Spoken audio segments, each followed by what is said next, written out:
5 তারিখে আন্দোলন করে আওয়ামী লীগকে নামালাম। দেশ কিন্তু দেশের মতোই চলতেছে, অনেক খাতে অনেক ভেজাল হয়ে গেছে। জেনজিরা সরকার পতন তো করলো, বাট মেইন থিং যেটা, স্বাধীন হওয়ার পর আসল জিনিস সবাই ভুলে গেছে। সবাই বই মেলায় ফুল দেওয়া নিয়ে ব্যস্ত, সেই ফুল দেওয়াকে ট্রল করা নিয়ে আরেকজন ব্যস্ত। এরকম করে চলতেছে দেশ।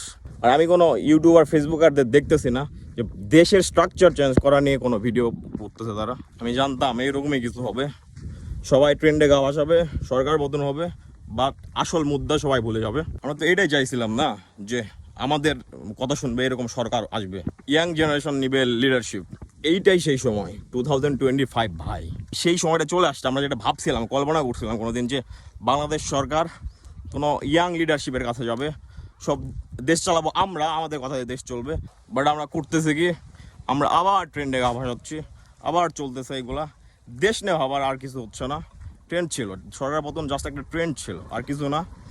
বাংলাদেশের অনেক বড় বড় হ্যাডাম ইউটিউবার ফেসবুকারদের দেখছি, বাংলাদেশের মেন স্ট্রাকচার চেঞ্জ করা নিয়ে কেউ কথা বলতেছে না, সবাই আছে ট্রেন্ড নিয়ে আবার। আর সময় তো এইটাই 2025। আমরা চাইছিলাম এইরকমই একটা সময়, এই সময় আমরা বলবো দেশ এইভাবে চলবে।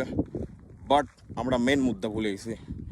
আমরা আছি বইমেলা নিয়ে, বইমেলায় ফুল দেওয়া নিয়ে, সেই ফুলটাকে আবার ট্রল করা নিয়ে। কী হচ্ছে ভাই দেশের? আমাকে ট্রল করেন যাতে মানুষজনের কাছে